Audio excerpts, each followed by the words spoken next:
Hola, buenas tardes. Espero que sigan bien. Bueno, voy a compartir la pantalla. Bueno, pues ahí estamos. Confírmeme, por favor, que se me ve y se me oye. Y se ve el PowerPoint. Se te ve y se oye. Muy bien, pues vamos a continuar entonces. Bueno, el otro día habíamos comenzado a ver una serie de características de las arquitecturas de los procesadores que nos permitían clasificar y distinguir y demás. Y la última que habíamos acabado de ver era lo que era perdón, el, el pipeline. Entonces vamos a ver las tres que nos quedan. Y después, que todo esto es descriptivo, no tiene demasiado misterio. Y después empezaremos a ver ya un procesador concreto, que es el que se estudia en esta asignatura, el Cortex M0. Entonces vamos a ello. Aquí. Bueno, entonces el otro día vimos que la técnica esa del pipeline permitía, por un lado, optimizar el uso de los recursos del procesador. Es decir, no había una unidad de búsqueda de instrucciones que nada más se ocupaba cada X ciclos de reloj y otra unidad de codificación de instrucciones que solamente se ocupaba cada X ciclos de reloj, igual con la unidad de decodificación, sino que esas unidades estaban permanentemente ocupadas todos los ciclos de reloj, con lo cual pues, se conseguía alcanzar una velocidad media de una instrucción ejecutada por ciclo de reloj. Pero no solamente eso, el pipeline además permitía, cuando la profundidad del pipeline era grande, tenía muchas etapas de pipeline, aumentar la frecuencia del reloj. Vale. Pero, eso sí, hay un límite que sigue sin poderse sobrepasar empleando la técnica del pipeline, que es el límite de una instrucción por ciclo de reloj, como dice ahí. Entonces, las arquitecturas, como las que hemos estado viendo estos días, que ejecutan como mucho una instrucción por ciclo de reloj, se denominan arquitecturas escalares. ¿Vale? Pero esto puede superarse, es decir, eso de la velocidad máxima de una instrucción por ciclo de reloj se puede superar. En particular, si uno decide algunas unidades de los recursos de la arquitectura, por ejemplo la ALU, decide poner varias, pongo varias ALUs, varias interfaces de memoria y demás, pues se puede conseguir. Si tengo varias ALUs, puedo hacer el mismo ciclo de reloj, varias operaciones con varios datos y obtener varios resultados. Si esto duplico más cosas, pues duplico las interfaces de memoria y demás, se podría conseguir ejecutar varias instrucciones simultáneamente. En resumen, lo que pone es que se podría trabajar con varios pipelines simultáneamente, lo que permitiría, en media, ejecutar más de una instrucción por cada ciclo de reloj. Entonces, las arquitecturas que emplean esta técnica de duplicar, bueno, en general, multiplicar por varias veces los recursos que forman la arquitectura, se denominan arquitecturas superescalares, las que permiten alcanzar de media más de una instrucción ejecutada por ciclo de reloj. Entonces, estos dos conceptos que acabamos de ver de pipeline el otro día y superescalaridad ahora son ejemplos de paralelismo, es decir, de cómo hacer para que el procesador pase de estar haciendo una sola cosa en cada instante a estar haciendo varias cosas simultáneamente, lo que en definitiva cuentas aumenta las prestaciones del procesador. No se puede hacer más cosas a la vez, pues puede hacer más cosas en menos tiempo. Entonces son ejemplos de paralelismo. Y no es el único ejemplo de paralelismo, porque hay más técnicas, por ejemplo, la que se presenta aquí en esta diapositiva, que es la vectorialidad. La vectorialidad consiste en que hay procesadores que tienen instrucciones que en vez de trabajar solamente con un par de datos, trabajan con conjuntos más grandes de datos. Es decir, una instrucción no solamente suma dos números, sino que a lo mejor suma dos conjuntos enteros de números o cosas así. Por ejemplo, pues en uno de los procesadores que hay en el laboratorio, el LPC, no, perdón, el otro, el STM32L432KC, ese lleva internamente un procesador Cortex M4, no un M0 que sacamos a estudiar en la asignatura, sino un M4. Entonces el Cortex M4 tiene algunas instrucciones como esta, que toma dos registros como operandos y un tercero como destino, pero en esos registros, que en este procesador lo veremos adelante, pero ya lo voy adelantando, los registros son de 32 bits, pues cojo un registro y considera ese registro como si tuviese 4 datos independientes, cada dato de 8 bits.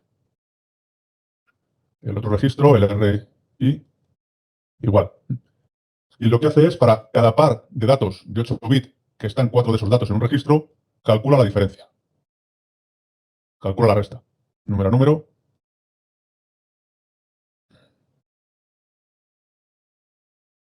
De esos 4 pares de datos. Y no solo eso, sino que además luego calcula el valor absoluto de esa diferencia. Y no solo eso, sino que luego encima suma los 4 resultados parciales. Y el resultado de eso es lo que guarda en un registro. Entonces, esta es una instrucción que está trabajando no con 2 datos, sino con 8 datos. Otra cosa es que esos 8 datos estén en un único registro. Estos 8 datos estén 4 en un registro, 4 en otro. De alguna manera es una instrucción que trabaja no con 2 datos, sino con 2 conjuntos de datos. A este tipo de instrucciones se las llama instrucciones vectoriales y a este tipo de datos vectores. Entonces, este es un ejemplo de esto, pues una arquitectura que soporta este tipo de instrucciones, se llaman estas arquitecturas vectoriales. Lo hace de una forma un poco primitiva porque al fin y al cabo solamente usa 2 registros del procesador más el destino. Pero hay otras arquitecturas que llevan esto más lejos y no es que trabajen con 2 registros que los interpreto como si tuviesen dentro varios datos más pequeños cada registro, sino que directamente trabajan con 2 conjuntos de registros. Y tiene una instrucción que dice, pues mira, súmame de este conjunto de 16 registros, súmamelos cada uno con el homónimo de este otro conjunto de 16 registros. Ya es todo eso. Y eso es una instrucción nada más. Y todas esas operaciones las hace a la vez. No es que suma primero el primer par de registros y luego el siguiente, no, hace todas las operaciones a la vez porque tiene recursos hardware capaces de hacer todas esas operaciones a la vez. Entonces, a los procesadores que trabajan de esta manera, las instrucciones que trabajan, disponen de este tipo de instrucciones, se las denomina arquitecturas vectoriales. Y a las instrucciones también se llaman instrucciones vectoriales. Entonces, bueno, hay procesadores que soportan este tipo de cosas. Los procesadores de alta gama, ya sean de teléfonos móviles, ordenadores y demás, soportan este tipo de instrucciones vectoriales. Como ya he dicho, pues esto de la vectorialidad es otro ejemplo más de paralelismo, de qué puede hacerse a un procesador para que haga varias cosas simultáneamente, ¿no? Entonces, no es el último paso en paralelismo, porque obviamente hay más opciones para paralelizar cosas, como es esto. Las arquitecturas que tienen varios núcleos, un mismo procesador, un mismo chip.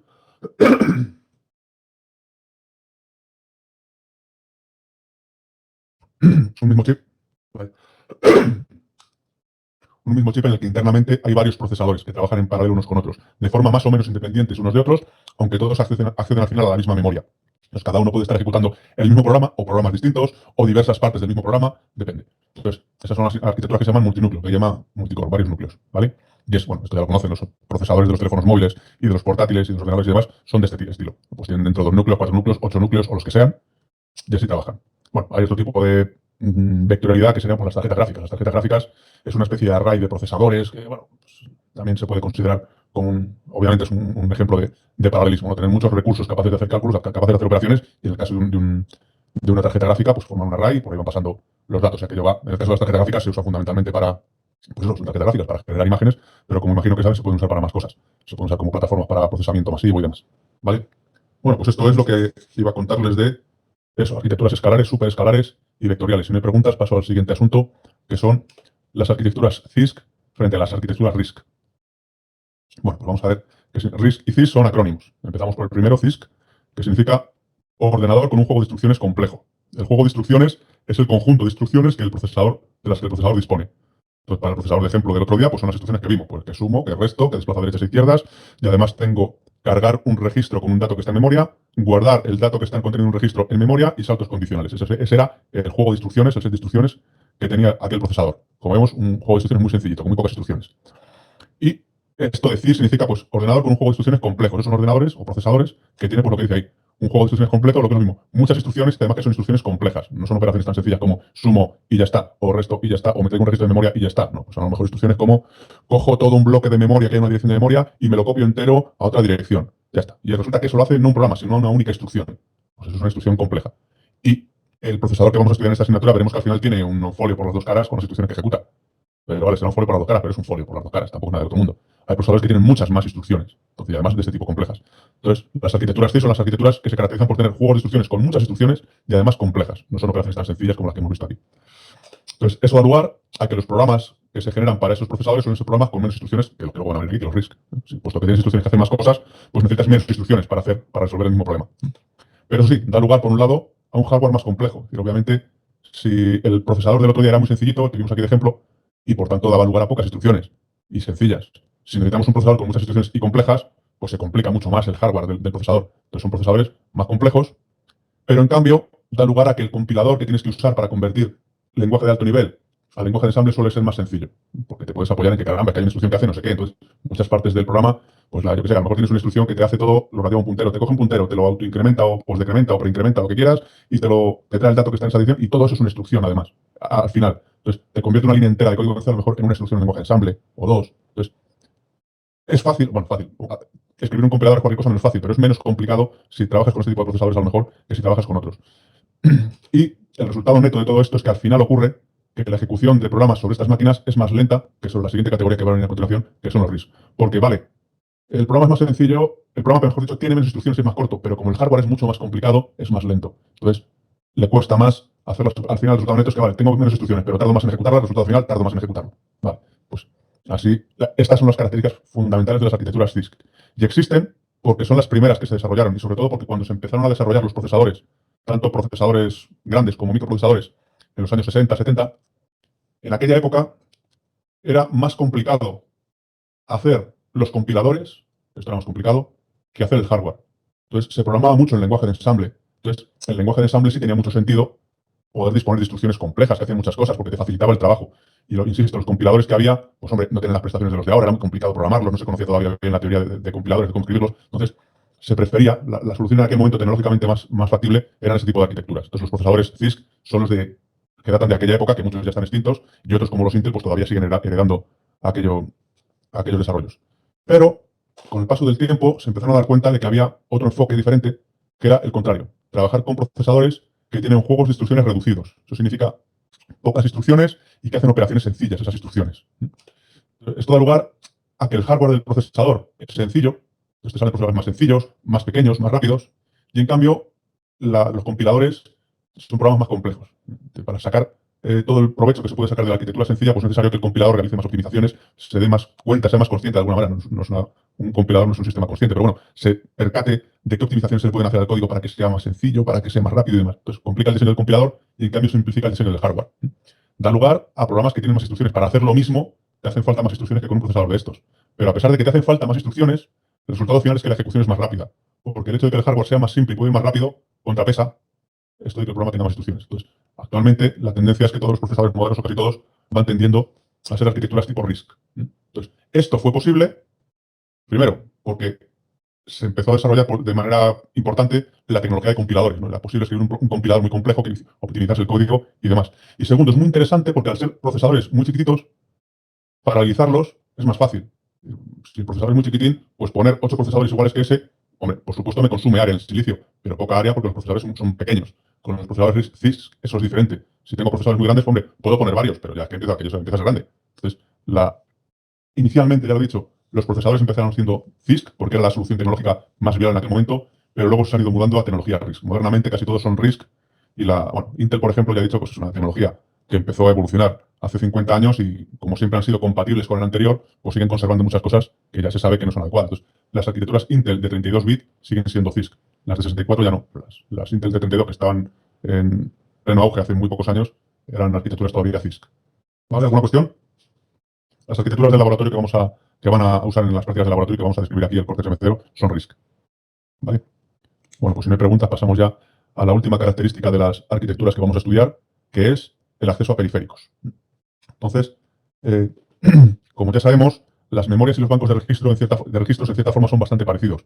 El objetivo es guardar dentro información y primero creamos los bancos de registros y luego dijimos, bueno, pues una memoria funciona como si fuera un banco de registros, aunque internamente esté hecho de distinta manera, pero funciona como si fuera un banco de registros o muy parecido. Bueno, si consideramos a la memoria pues, como un conjunto de registros, pues ocurre que en estos registros, pues en uno de ellos el procesador escribe, activando el registro de esta dirección, entonces mete un dato y luego cuando quiere leerlo, pues lo lee y lo que lee el procesador es el dato que antes escribió en esta dirección.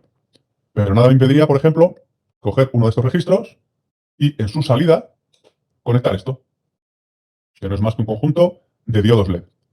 Se suele pasar una cosa muy interesante, y es que cuando el procesador escribe en este registro, escribe en esa dirección de memoria, lo que ocurre es que desde el exterior se puede saber qué dato se ha escrito. Y si un LED está encendido, decimos que es un 1, y un LED que está apagado, decimos que es un 0, pues cuando aquí se escribe el dato 101, suponiendo que estos sean datos de bit, pues veo que un LED está encendido, otro está apagado y otro está encendido. Eso permite comunicarse con el exterior, permite que la información salga del sistema y sea accesible desde el exterior. Entonces, hace un par de clases creo que fue, a estos recursos que están conectados al procesador y que le permiten conectarse con el exterior se les denominaba periféricos de entrada-salida. Bueno, pues lo que hemos hecho es que esto es un periférico de salida. Le permite al procesador comunicarse con el exterior. Pero el procesador lo ve como si fuera una dirección de memoria corriente y moliente. Ahí puedo escribir un dato en esa dirección y ya está. Y lo que ocurre es que cuando escribo un dato, pues esa información viaja fuera en forma de LED que se enciende y se apaga. Entonces, aquí tenemos un periférico de salida, pero que visto por el procesador es como si fuera una dirección de memoria. Y no solo eso, podemos tener, por ejemplo, aquí otro, y este registro, en vez de ser escrito por el procesador, lo que ocurre es que lo que se escribe en él proviene de un contador. Y este contador va al ritmo del reloj incrementándose. Entonces, pasa que cuando el procesador lee de esta dirección de memoria, lo que lee es un número que se va incrementando con el tiempo, porque es un número que ha sido generado por un contador y que se va incrementando con el tiempo. Entonces, el procesador leyendo de esta dirección de memoria, lo que hace es que va viendo cómo el tiempo evoluciona y puede medir el tiempo. Incluso si sabe que ese numerito se incrementa 1.000.000 de veces por segundo, pues mirando ahí sabe qué tiempo ha pasado desde la última vez que lo miró. Entonces, esto es algo que también le permite comunicarse con el exterior y en este caso la información que obtiene el procesador es una información de tiempos. Entonces, a esto lo vamos a llamar un periférico de temporización. Y el resultado es que tenemos aquí al final en la memoria, como ya vimos hace varias clases, pues en la memoria podrá haber zonas que tengan memoria de un cierto tipo, memoria flash o memoria RAM o la que sea, otras zonas de memoria dentro del mapa que tendrán memorias de otro tipo, y en el propio mapa de memoria hay algunas direcciones, algunos rangos de direcciones que es que no son memoria, son periféricos. Periféricos de salida, de temporización, aquí no está pintado, pero podría haber periféricos de entrada, porque desde el exterior se pueden meter datos que llegan al procesador. Entonces, esos periféricos están como metidos dentro del mapa de memoria del procesador. De manera que el procesador accede a ellos como si fueran memoria. Es decir, el procesador escribe en esta dirección como si fuera memoria normal y corriente. Lo que pasa es que ese dato que escribe sale al exterior, se puede ver. Y el procesador lee de esta dirección y lee como si fuera una dirección corriente y moliente, pero resulta que el dato que hay ahí es un dato que tiene información temporal. Entonces se dice que eso, que los periféricos, en este caso, son accedidos por el procesador como si fueran memoria. Y eso se denomina que los periféricos están mapeados en memoria. Los periféricos están dentro del propio mapa de memoria. De manera que el concepto de mapa de memoria que vimos el otro día se amplía en el sentido de que va a ser una descripción de la memoria que hay en el sistema, de en qué direcciones está, de qué tipo de memoria hay en cada rango de direcciones y además de qué periféricos hay. Porque los periféricos acceden como si fueran memoria. Entonces, los procesadores que trabajan de esta manera se denominan procesadores con periféricos mapeados en memoria. Los de laboratorio son de este estilo. Y ocurre que en estos periféricos las mismas instrucciones que valen para traerse información de memoria o llevar información a la memoria valen para traerse información de periféricos y llevar información a los periféricos. Entonces, las instrucciones LDR y STR que se vieron el otro día, que varían para cargar en un registro el contenido de una dirección de memoria y para cargar en una dirección de memoria el contenido de un registro, valen también para traerse un dato de un periférico y guardar un dato o llevar un dato a un periférico. Esto ocurre que las mismas instrucciones que son para acceder a la memoria valen para acceder a periféricos en los procesadores con periféricos mapeados como memoria. Yo creo que esta es la táctica más habitual modernamente. Pero no es la única posible. Es posible trabajar con arquitecturas en las que esto es diferente. Es posible que haya casos de procesadores que emplean diferentes señales para acceder a periféricos. En particular, puede pasar esto. Puede ocurrir que el procesador, este es el procesador, tenga un bus de direcciones para acceder a los recursos que están a su alrededor, el bus de datos y las señales de control de memoria, esas que conocemos, el output enable, tal y cual. Y además, esto es nuevo, una señal o unas señales, puede haber una o varias, que indican si quiere acceder a memoria o quiere acceder a periféricos. Por ejemplo, puede haber unas señales que se llaman esto, MREQ o IORQ, que significa Memory Request o Input-Output Request, que funcionan de manera que la Memory Request se activa cuando el procesador quiere acceder a memoria y la IORQ se activa cuando el procesador quiere acceder a los periféricos. Y colgando de estos buses están, por un lado, la memoria,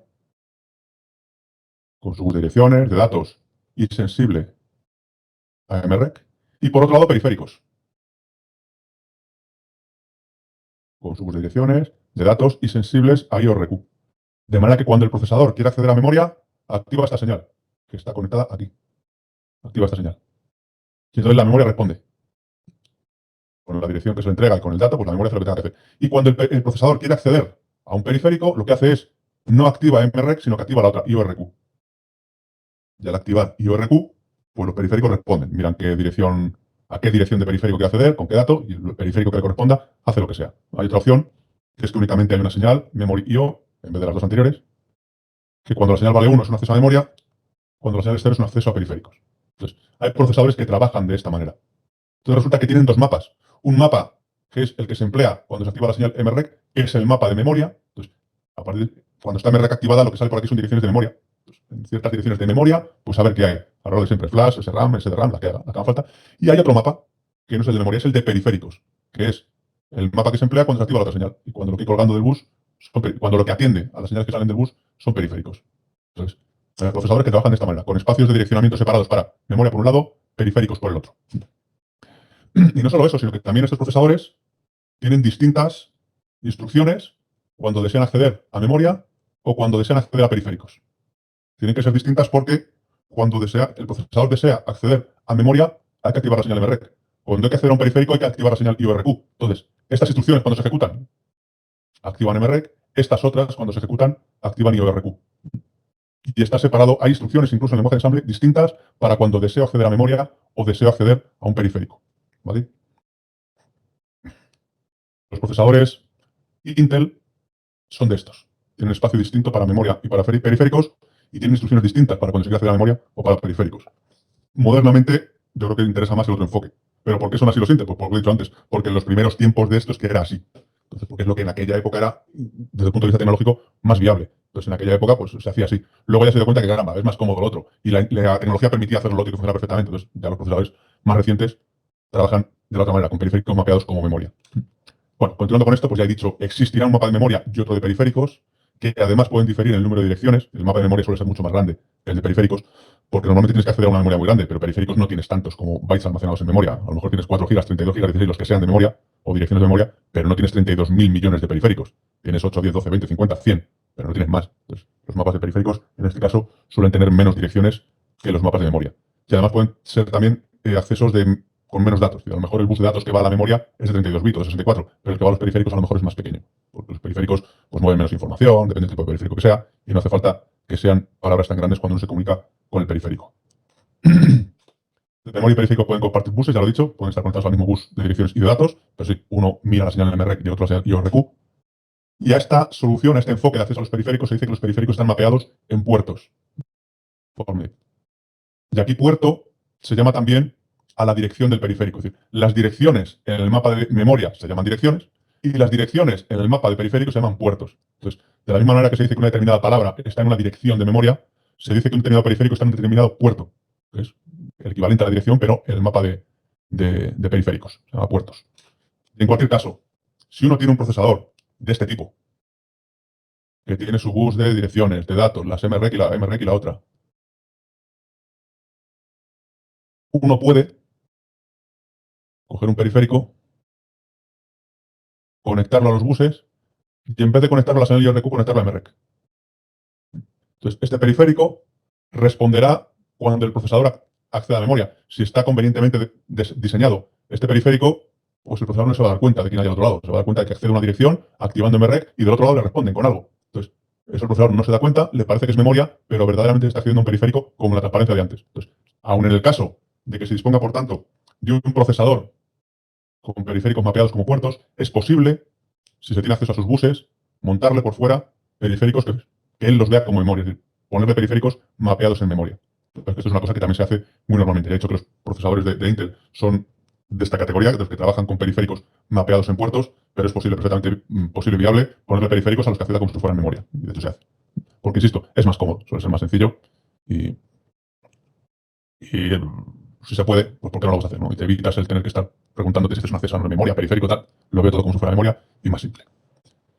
Y ya está. ¿Alguna pregunta de esto? Bueno, pues no habiendo preguntas, pasamos a lo siguiente, que es el entorno de programación. Ya hemos terminado de ver características de los procesadores y ahora vamos a ver algunas cosas que hay que conocer que diferencian a lo que vamos a hacer en esta asignatura, que es programar sistemas, y los programamos en un sistema que no es el sistema que al final va a correr el software. Es decir, en programación 1 han empleado la herramienta CodeBlocks o la que hayan empleado, creo que es esa, para escribir un programa. Y eso lo escriben en un PC. Y al final ese programa corre en ese mismo PC.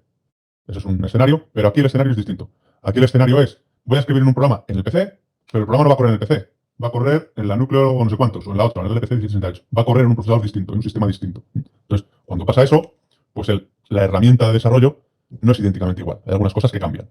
Y también va a cambiar esto por el hecho de que en programación 1 y en programación 2, el software, o mejor dicho, el ordenador sobre el que se desarrolla y sobre el que corre el software es el mismo. Y además, ese ordenador resulta que tiene un sistema operativo. Tiene un Windows, o tiene un Linux, o tiene un Mac, no sé qué. Tiene un sistema operativo que se encarga de muchas cosas. Aquí eso no existe. Aquí dentro no va a haber un sistema operativo.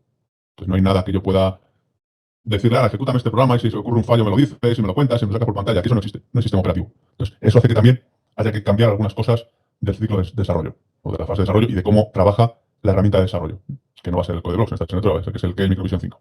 Bueno, pues entonces, vamos aquí a ver eso. Entonces, vamos a ver cómo es el ciclo de ensamblaje, es decir, cómo se hace cuando el código fuente es lenguaje de ensamble.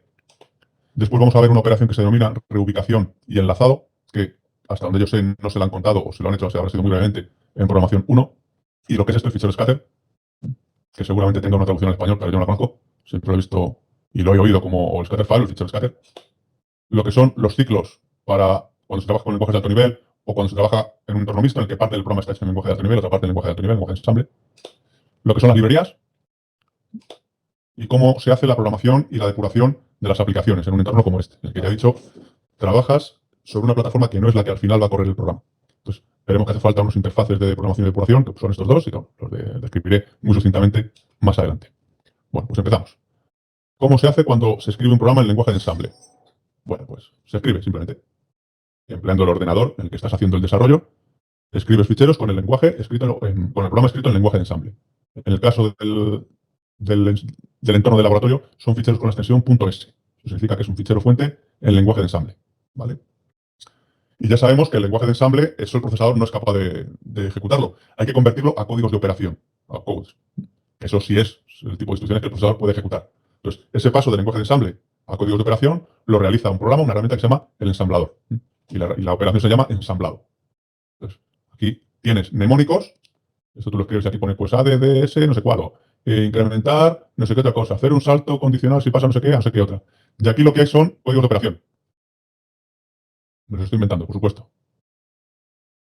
Los códigos de operación que se corresponden con estos mnemónicos. Y esto es lo que, una vez introducido dentro de la memoria del procesador, el procesador podrá ejecutarlo, ¿vale? Bueno, pues a este fichero que contiene los códigos de operación se denomina el código objeto. Y son ficheros que son de extensión .o, código objeto. Son códigos de operación. Si tu programa está formado por varios módulos, por varios ficheros, pues se hace la misma operación con todos ellos. Cada fichero fuente en lenguaje de ensamble da lugar a un fichero objeto, a un fichero con código objeto, con mnemónicos dentro, ¿vale? Eso sí, una vez más, con la salvedad de que esto es un entorno de programación que se denomina un entorno de programación cruzado. Cruzado significa que este programa, el ensamblador, está corriendo en un procesador que no es el procesador final en el que se van a ejecutar estos códigos de operación. A diferencia de lo que pasaba en programación 1. En programación 1, el entorno, las herramientas estas de desarrollo no eran cruzadas. El ensamblador, el compilador en aquel caso, corría en un ordenador con Windows 10, bueno, supongo, no sé en qué ordenador sería, pero con un procesador Intel, con el sistema operativo que fuera, y el código que generaba iba a correr en el mismo sistema operativo con el mismo procesador. Ahora, insisto, en esta asignatura eso no pasa. Este programa corre en el PC. El ensamblador es un programa que corre en el PC. Lo que genera no va a correr en el PC, va a correr en otro procesador. Esto se llama un ensamblador cruzado. Igual que enseguida en la siguiente transparencia será un compilador cruzado. Bueno, y aquí digo, la operación se llama ensamblado. El programa que realiza el ensamblado se denomina ensamblador. El lenguaje se llama lenguaje de ensamble, a pesar de lo cual muchos, entre los que me incluyo, cometemos el error de llamar al lenguaje de ensamble, lo llamamos ensamblador. Y decimos que hemos escrito un programa en ensamblado. Está mal dicho y alguna vez se me escapará, a pesar de que intento que no se me escape, pero alguna vez se me escapará de llamar al lenguaje de ensamble ensamblador. Eso es porque en su tiempo lo aprendimos así. En su tiempo toda la gente, o casi toda la gente hablaba así. Y bueno, pues lo seguimos arrastrando. ¿Qué le vamos a hacer? Bueno, pues pasamos a lo siguiente. Ya tenemos los ficheros en código objeto. ¿Vale? Uno por cada fichero en código fuente. Pero esta no es la aplicación final. La aplicación final será eso metido en memoria. Entonces vamos a ver qué ocurre cuando tenemos, como es este el caso, un procesador que tiene este mapa de memoria. Como vemos, es un procesador que direcciona 64K, porque la última dirección es la FFFF, estos son 64K de memoria, y este procesador trabaja de la siguiente manera. Los primeros 32K son memoria flash, memoria no volátil, aquí lo habitual es que queramos meter el programa. Luego hay 16K de memoria RAM estática, lo habitual es que aquí queramos meter datos. Luego hay 4K de memoria ROM, memoria que sabemos que es de solo lectura, es decir, esta memoria tendremos que decirle al fabricante que nos la grabe o algo así, es una memoria que no se puede modificar su contenido, donde queremos tener pues algunas funciones, pues yo que sé, como la BIOS, ¿no? Algún programita que está ahí, que siempre está y que lo uso para, bueno, pues para tener unas funciones auxiliares que me permiten hacer cosas, por ejemplo, y luego no hay nada. Vale. Y en este sistema, que tiene este mapa de memoria, voy a meter un programa formado por dos cosas. Esta es la primera, la otra ahora saldrá. Un programa que se llama main.s, escrito en lenguaje de ensamble, que tiene varios mnemónicos, y uno de ellos es una llamada a una función que se llama foo, la función. Muy bien. Pues esto se ensambla. O sea, al ensamblarlo lo que conseguimos es que cada mnemónico se convierta en los códigos de operación correspondientes. Conseguimos esto. Esta instrucción, ese mnemónico se convierte en este código de operación, este en este código de operación, y el calfoo se convierte en dos. El código de operación correspondiente al call y la dirección a la que hay que saltar, que es la dirección de foo, que de momento no sabemos dónde está. Entonces, el ensamblador lo que hace es poner aquí los diferentes mnemónicos de las instrucciones y aquí dice, y ojo, y aquí en algún momento habrá que poner la dirección donde está la función foo, para que sea llamada la función foo. Continúa. Y este es el fichero objeto que se genera a partir de este programa en lenguaje de ensamble. ¿Vale? Y luego esto tendrá que aterrizar en memoria en algún sitio. Entonces, bueno, pues vamos a suponer que esto lo queremos meter en memoria aquí al principio. Como esto es un programa, lo vamos a querer meter en memoria flash y nos interesa, por el motivo que sea, que esté al principio, a partir de la dirección 0. Bueno, pues ahí van a aterrizar estos códigos de operación. El primero al principio de la memoria, el segundo en la siguiente dirección. Después va el código de operación del call, que va ahí. Después hay que poner la dirección a la que tiene que saltar ese call, que de momento no sabemos cuál es, porque no sabemos dónde está esa función en memoria. Luego al siguiente, y así sucesivamente. ¿Vale? Pues esto por lo que respecta a este trozo del programa. Pero el programa tiene más trozos. Tiene otro fichero en el que está efectivamente la función foo, la función a la que se salta desde aquí. Y esta función. Aquí está la función, su etiqueta, aquí las instrucciones que la conforman y la instrucción de retorno. Bueno, pues con esta se procede igual. Bueno, pues la ensamblamos. Cada mnemónico da lugar a su correspondiente código de operación. Este mnemónico, que es el que está justo después de la etiqueta, esto hablé el otro día un poco, pero lo veremos adelante, es la primera instrucción de la función foo. Las siguientes, y el red, que yo digo que el opcode es 00pd, me lo he inventado, ya está. Está la función foo. Y como antes, esto habrá que saber dónde lo quiero poner en memoria. Entonces a mí se me ocurre que, bueno, como me interesa que esto es una función, que la voy a usar siempre porque es una función que me otorga una funcionalidad muy básica que siempre voy a usar, bueno, pues me interesa que esté siempre en memoria. Entonces se me ocurre ponerla en memoria ROM.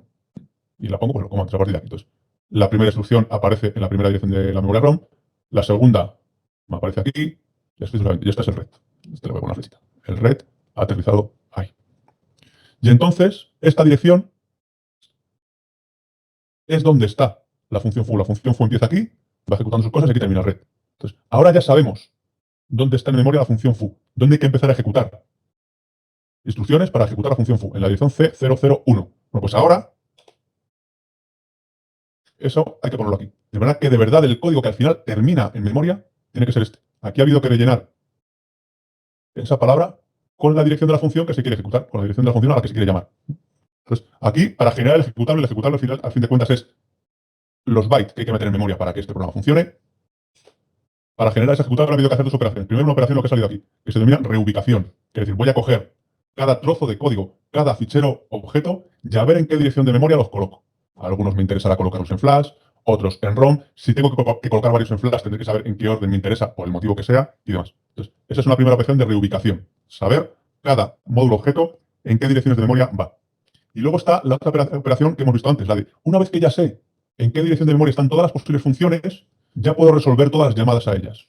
Esa operación se denomina enlazado o linkado. O linkado, obviamente, es una palabra que no existe. En inglés es link, en español es enlazar, pero muchas veces se dice en español y yo lo uso linkar y linkado. ¿Vale? Bueno, pues la operación de enlazar. Es decir, bueno, pues sepas que aquí tienes que llamar a la función foo y que sepas que la función foo ha caído en la dirección C001, aquí arriba. Entonces, es necesario, una vez que están los diversos ficheros objeto, realizar estas dos operaciones, enlazado y linkado. Perdón, reubicación y enlazado.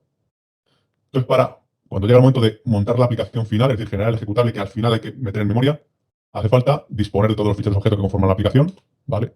Esto es nuevo, esto no lo han visto en programación 1. Describir cómo es el mapa de memoria del procesador. Hace falta decir, pues este procesador tiene este mapa de memoria, con tales tipos de memoria en tales rangos de direcciones. E indicar también en qué zonas del mapa de memoria se quiere introducir cada código objeto. Entonces, pues lo que acabamos de ver, pues si una cosa es un programa que quiero poder depurar, pues tendré que meterlo en memoria flash. Si es un programa que quiero que esté siempre y que sea inalterable y tal, pues tendré que meterlo en ROM. Ya depende.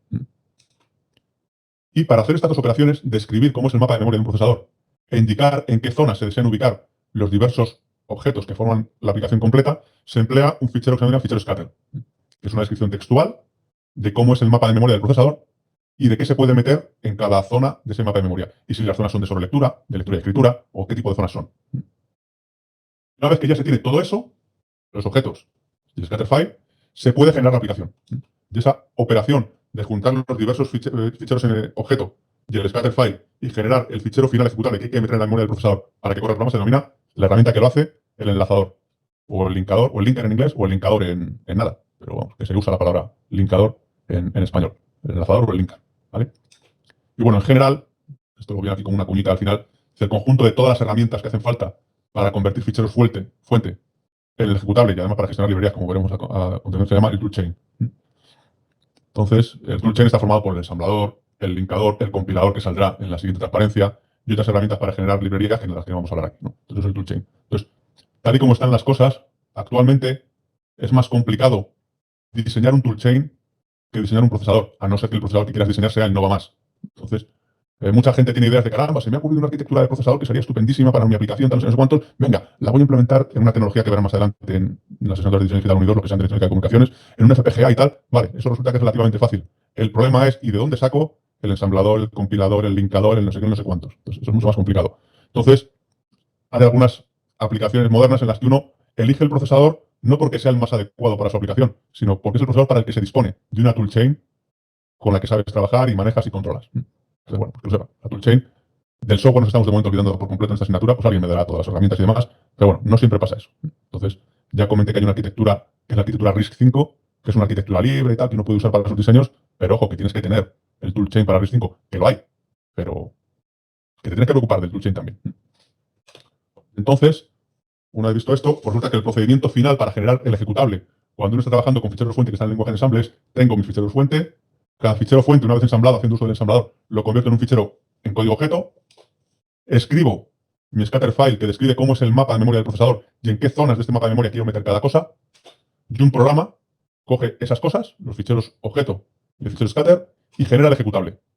El ejecutable es el código final que cuando se copie en memoria se ejecutará y hará por lo que tenga que hacer. Entonces, las extensiones habituales para los ficheros scatter son estas de aquí. SCT es la que se usa en el laboratorio. Y para los ejecutables, estas son las extensiones habituales, que son distintas, como se darán cuenta de la de programación 1. En programación 1 lo normal era generar un .exe, con eso en Windows.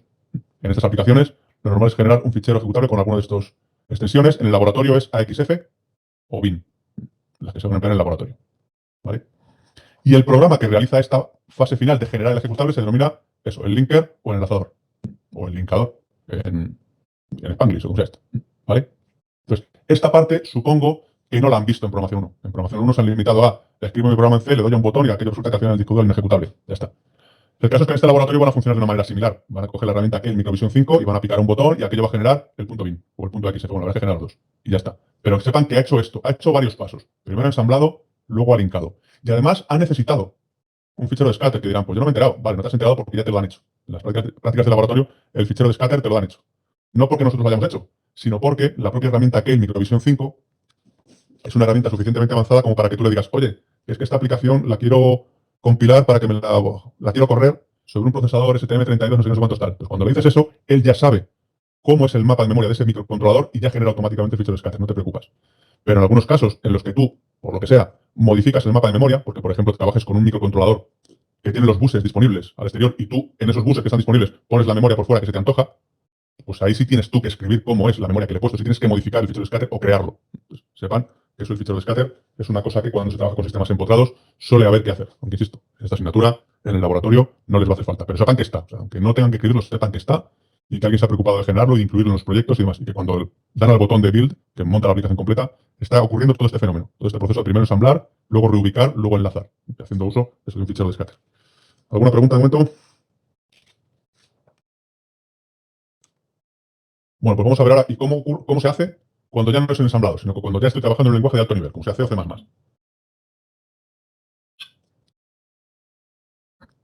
Bueno, pues en este caso es una cosa parecida, pero con un paso intermedio más.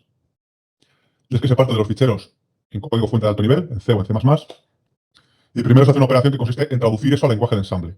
Esa operación, como supongo que ya saben, se llama compilación, compilado. Y lo hace una herramienta que se llama el compilador. Y una vez que ya se tiene el lenguaje de ensamble, eso pues ya se incorpora lo de antes, se ensambla y se obtiene el código fuente. ¿Qué tengo con los ficheros? Pues es lo mismo. Cada fichero en C se compila y se pasa a ensamble y luego se ensambla y se pasa a código fuente. Hay compiladores que este paso lo hacen automáticamente. Son capaces de pasar de C a código fuente directamente, sin el ensamblado intermedio. Pero bueno, en principio hay que hacer estas operaciones. Y una vez que ya se tienen todos los ficheros estos en, código objeto, ya se procede pues como antes. Se linkan y se genera la aplicación.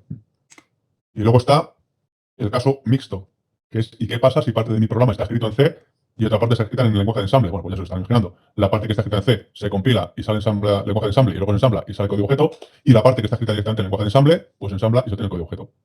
Mientras, siempre y cuando te preocupes de que estas cosas compartan el mismo PCS, el mismo estándar de llamada a procedimiento, pues vas a poder llamar a funciones en C desde ensamble y al revés. Vas a poder llamar a funciones de ensamble desde C.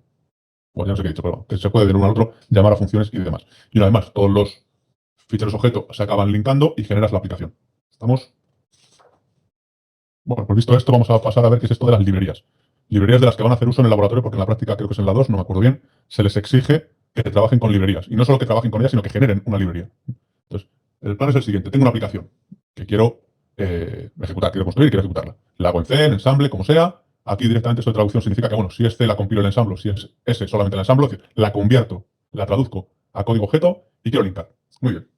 Pero quiero hacer uso de unas funciones que he escrito yo, o que escribió quien fuera, o que he comprado, o que me he bajado de internet porque es código abierto, o lo que sea, y las quiero usar. Ya me vienen dadas. Alguien las ha hecho antes que yo, o a lo mejor las he hecho yo mismo hace un rato, pero quiero usar estas funciones. Vale, bueno, esto ya sabemos cómo se hace en C.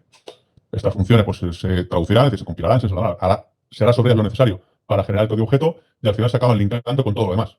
Pero para desde estos programas, desde este código fuente que yo escribo, poder tener acceso a estas funciones, ya sabemos lo que tengo que hacer. Tengo que tener un fichero que describa cómo son estas funciones y cómo son estas variables. El fichero .h. que conocen perfectamente de programación 1. Entonces, este fichero .h describe cómo son estas funciones y estas variables. Aquí estas funciones y variables están definidas y aquí estas funciones y variables están declaradas. Entonces, este fichero .h que me indica qué funciones y variables hay aquí dentro se puede incluir en estos programas. ¿Vale? Entonces aquí en C ya saben que es la directiva esta del preprocesador include. Le digo que me incluya este fichero. Entonces, al incluirse este fichero en estos programas, en estos códigos fuentes, lo que obtengo es visibilidad sobre los objetos que hay aquí dentro. Y los puedo usar, y puedo llamarles, y demás. ¿Vale? Entonces, esto es lo que conforma una librería. Ojo, porque mucha gente se piensa que la librería es el .h. No, la librería es el .h y el .c, los dos. El .h solo dice lo que hay dentro del otro. Y el otro es el que de verdad tiene el código. ¿Vale? Entonces, esto es lo que cuando usas una librería que si te bajas de internet o ha escrito alguien o tal, tienes que tener el .h y el contenido de la librería. Pero aquí hay una optimización evidente, y es, caramba, yo de la librería lo que de verdad voy a usar es el .h. Eso sí, le tengo que dar visibilidad, tengo que mirar dentro para ver de verdad qué objetos tiene la librería y cómo usarlos, pero esto me importa un pito. Esto yo no lo voy ni a ver, no me voy a preocupar. De hecho, esto, sí, vale, se ensamblará, pero si en vez de darme el .h y el .c, me diesen el .h y el .o, pues para mí seguiría siendo lo mismo. El .h lo sigo incluyendo en mis archivos y el .o ya sé que lo que tengo que hacer es linkarlo. Entonces, otra manera de dar una librería es así. Esto es la librería. Me dan una descripción de cuáles son los objetos y funciones que hay dentro de la librería y me la dan ya compilada. Me dan los ficheros objeto. Entonces yo tengo que preocuparme en este caso de, con esto trabajar como antes, decir, oye, lo único que tengo que hacer es incluirlo en mis programas. Y lo otro, esto es nuevo, bueno, supongo que esto será nuevo, no sé si es verdad que es nuevo, no sé si lo han dicho en programación 1 o 2. Y esto, el código objeto de la librería, tengo que decirle al compilador, oye, no te olvides, perdón, al compilador, no al linkador, no te olvides de linkar esto, que ya está compilado, pero no te olvides de linkarlo. Tienes que incluirlo en el ejecutable final. Entonces, esto es otra manera de distribuir una librería, como un .h y ficheros objeto. Entonces, la librería embed con la que van a trabajar en el laboratorio, por ejemplo, está de esta manera. Si la miran en el disco duro, verán que hay un montón de .h, pero no verán .c, porque la librería embed no se distribuye. Aunque es una librería de código abierto, no puede tener el código. La que van a usar en el laboratorio está de esta manera. La librería está ya compilada, en forma de ficheros objeto. ¿Vale? Bueno, voy para atrás. Una cosa, la librería puede estar, si es una librería en C, pues los ficheros son .h y .c. Pero si la librería tiene parte en lenguaje de ensamble, el código fuente ya ha dicho que es .s, y .inc significa el equivalente a un fichero de cabeceras, pero para lenguaje de ensamble. Bueno, pues decía que esto lo van a hacer en el laboratorio. Me parece que en la práctica 2, no me acuerdo bien. En la práctica 2 se les va a decir, primero, generen una librería así y úsela. Segundo, generen una librería así y úsela. Y tendrán en el laboratorio que no solo poner el include.h en mis programitas, sino además hacer algo para decirle al compilador, al linkador, oye, y esto acuérdate de linkarlo, de incluirlo en el ejecutable final. Y tendrán también que ver cómo se hace para obtener ese fichero. Partirán de aquí y tendrán que coger el punto, no generar un ejecutable, sino generar este. Para crear una librería. ¿Vale? Pues eso, esto lo verán en la práctica 2, si no me equivoco. ¿Alguna cuestión?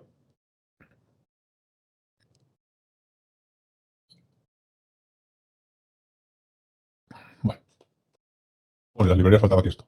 La extensión puede ser .o y también .a.lib. En el laboratorio las librerías en código formato código objeto tienen extensión .lib. Bueno, y finalmente nos falta, vale, pues ya hemos conseguido generar el ejecutable de mi aplicación. Estará hecho en lenguaje de ensamble, en C, en mezcla, lo que sea, con librerías y librería tal, pero ya tengo un ejecutable de mi aplicación. ¿Cómo hago para meterlo en la memoria del procesador final y ejecutarlo? ¿Cómo hago para sacarla del PC y meterla en la procesador STM32, no sé cuántos? Bueno, pues para eso vamos a ver cómo se hace. Esto en programación 1 evidentemente no era así, en programación 1 no existía este paso. Entonces, este es el microcontrolador, que está en la placa. El microcontrolador es este chip, en la parte, en la cara de arriba, el chip grande que hay, que no es muy grande, pero el chip de los dos chips que hay, el más grande, el más patas tiene. Ese de ahí. Ahí es donde van a correr los programas que se van a escribir en esta asignatura. Y es un chip que dentro tiene memoria.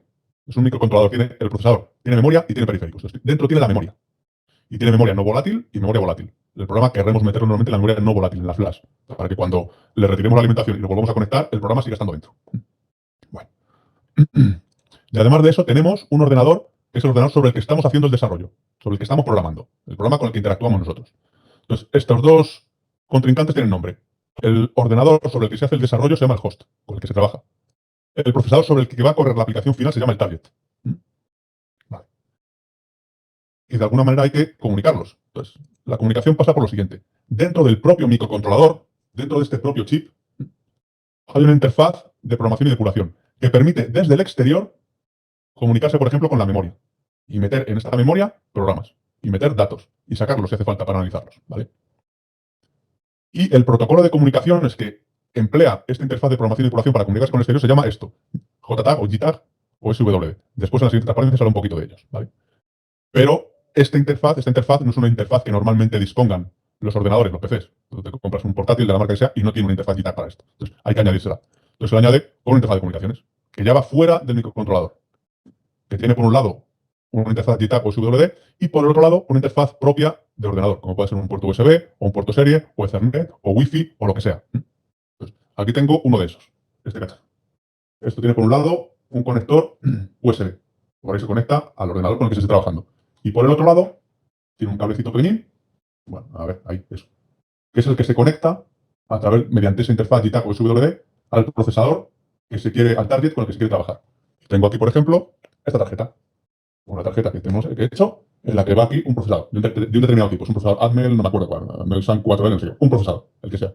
Y este procesador es un microcontrolador, lleva aquí el conectorcito con la interfaz JTAG. Entonces, se conectan con el cablecito este que he dicho. Y ahora, a través del puerto USB, que lo conectaría aquí al ordenador, tengo acceso desde el ordenador a las memorias que están dentro de este microcontrolador. Y ese ejecutable que yo he generado en el PC, que he generado en el host, puedo volcarlo dentro de la memoria de este procesador y lo puedo ejecutar, ¿vale? En el laboratorio no va a ser exactamente así, porque en el laboratorio toda esta interfaz de comunicaciones, de depuración y de programación, resulta que está en la propia placa. Esta placa, ya he dicho, este es el procesador, el STM32, el 432 Si le dan la vuelta a la placa, resulta que tiene otro chip ahí. Ese otro chip es este, interfaz de comunicaciones.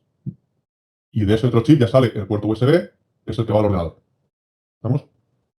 Entonces, en el laboratorio lo único que hacen es coger la tarjeta núcleo o la otra, pincharla por el puerto serie al ordenador y ya está. Ya está hecha toda esta interfaz. Esto a través del otro chip que hay en la placa y esto a través de la propia interfaz que va dentro del microcontrolador de la placa. Y una vez que ya se tiene toda esta interfaz funcionando, pues ya se tiene acceso a la memoria del microcontrolador y el ejecutable que se ha generado aquí se puede meter en esta memoria y se puede ejecutar. Y además, a través de esta interfaz de programación y depuración, se tiene acceso al propio procesador y a sus registros, de manera que se puede ver el valor de los registros, modificar el valor de los registros, detener el procesador, arrancar el procesador para que empiece a ejecutar, parar el procesador cada vez que ejecuta una instrucción, de manera que puedes hacer ejecución paso a paso, ese tipo de cosas. Y se tiene también dentro del microcontrolador periféricos, de lo que el tema 4 habla de esto. El tema 4 que empieza la semana que viene. Y se lo contará otro profesor, pero periféricos. Y también se tiene a través de esta interfaz de programación, acceso a los periféricos. De manera que en el laboratorio van a usar una herramienta de desarrollo que es el Keil Microvision 5, que será más o menos diferente o parecida al CodeBlocks, pero que permite hacer lo mismo. Aquí tienes tu programa en C y lo puedes ir ejecutando paso a paso, como ocurría con el CodeBlocks, o del todo, o tal, y puedes ver valores de las variables, como pasaba con el CodeBlocks. Y aquí tienes una cosa nueva que con el CodeBlocks creo que no se podía, y es, esto es el programa en C, esto es el lenguaje de ensamble al que ha dado lugar, y lo puedo ejecutar paso a paso en C, o sea, línea a línea en C, o instrucción a instrucción en lenguaje de ensamble. También puedo ver, cosa que creo que bueno, no sé si se puede o no, no sé si lo han hecho, pero puedo ver los registros del procesador, lo que valen, lo que hay en cada registro, y puedo ver cómo se van modificando. Y aquí no está puesto, pero aquí si se picase en esta pestaña que pone memoria 1, saldría directamente el contenido de la memoria del procesador, qué byte hay en cada dirección de memoria del procesador. Y también aparece, esto no lo vamos a usar en esta asignatura, pero se puede hacer, esto es un periférico. De los múltiples periféricos que llevan estos chips dentro, estos microcontroladores, pues este es uno, y aquí tengo control sobre él. Aquí puedo picar en sitios, hacer cosas, si cierro el periférico, pues yo qué sé, por lo que sea. Es un periférico de comunicaciones, pues lo puedo forzar desde esta pantalla para que me envíe un dato, me reciba un dato, o se comporte como si hubiera pasado no sé qué, y demás. Y todo eso con una única herramienta, que es en este caso el Keil Microvision 5, y una interfaz de comunicaciones que tenemos la suerte de que ya está aquí metido. Es un chollo porque es súper fácil, ¿vale? Y de esto ya está. ¿Alguna pregunta de esto del entorno de desarrollo? Imagino que el entorno de desarrollo lo tendrán ya instalado en casa. Viene muy bien no solo para las prácticas de laboratorio, sino también para la parte de ensamble que viene a continuación, para el siguiente tema del procesador Cortex M0, para hacer los problemas y demás, viene estupendo. Porque tú escribes tu programa en lenguaje de ensamble y en vez de preguntarte, ¿funcionará o no? Pues lo picas aquí, le das ejecución paso a paso y vas viendo lo que hace. Ya está. Bueno, y para terminar vamos a ver qué es esto de las interfaces JTAG y SW. La interfaz JTAG, ya he dicho, es esta. La interfaz de comunicaciones que llevan los microcontroladores y microprocesadores para poder permitir la depuración sobre ellos. Bueno, pues JTAG las iniciales son de eso, y es una interfaz formada por 5 señales y masa. Las señales son estas. Una es un reloj, otras son comunicaciones de datos en serie, van los bits uno detrás de otro, un reset que es opcional y una que es una de control, una señal de control. Permite conectar varios chips en cascada, es decir, que si en la misma placa tengo varios chips que tengan interfaz JTAG,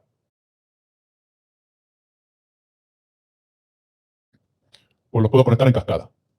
TDI es una entrada de datos, TDO es una salida de datos, pues se conectan en cascada.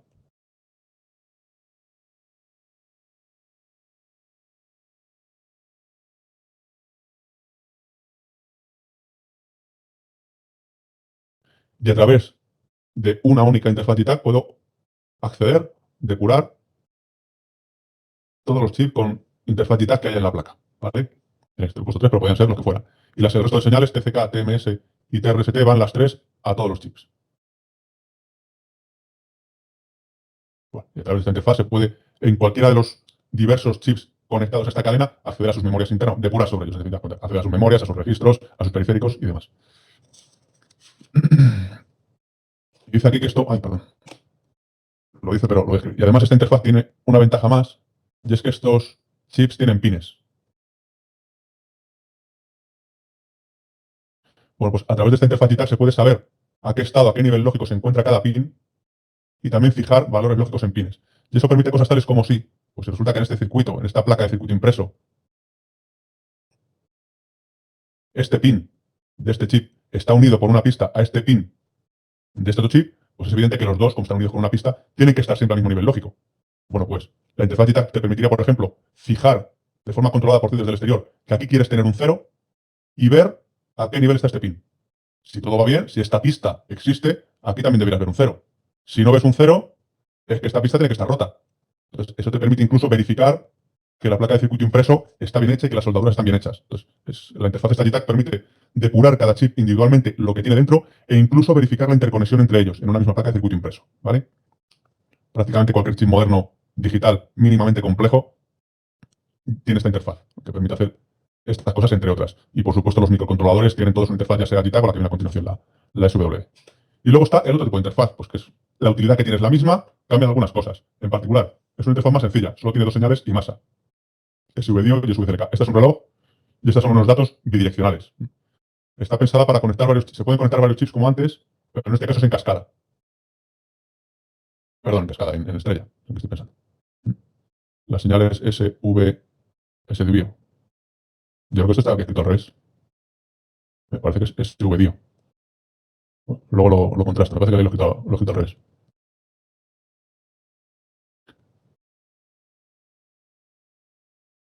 Van unidas todas. Y la otra SVCLK lo mismo. Van las tres unidas todas. Entonces, a través de esos dos pines SVCLK y SVDIO se puede acceder a las memorias internas de cada microcontrolador, a los registros, a todo, pero solamente con dos pines. Y este existe solo para los chips, los procesadores, mejor dicho, ARM. Mientras que este es genérico, este es para ARM. ¿Vale? Bueno, dice que habitualmente, si el procesador con el que trabajas es ARM, suele soportar los dos, el SVD y el JTAG. Y ya está, esto simplemente para que conozcan, pues caramba, cómo se llaman las señales que van por este cable, que es el que me permite a mí depurar una cierta aplicación en un sistema de estos empotrado. ¿Alguna cuestión de momento?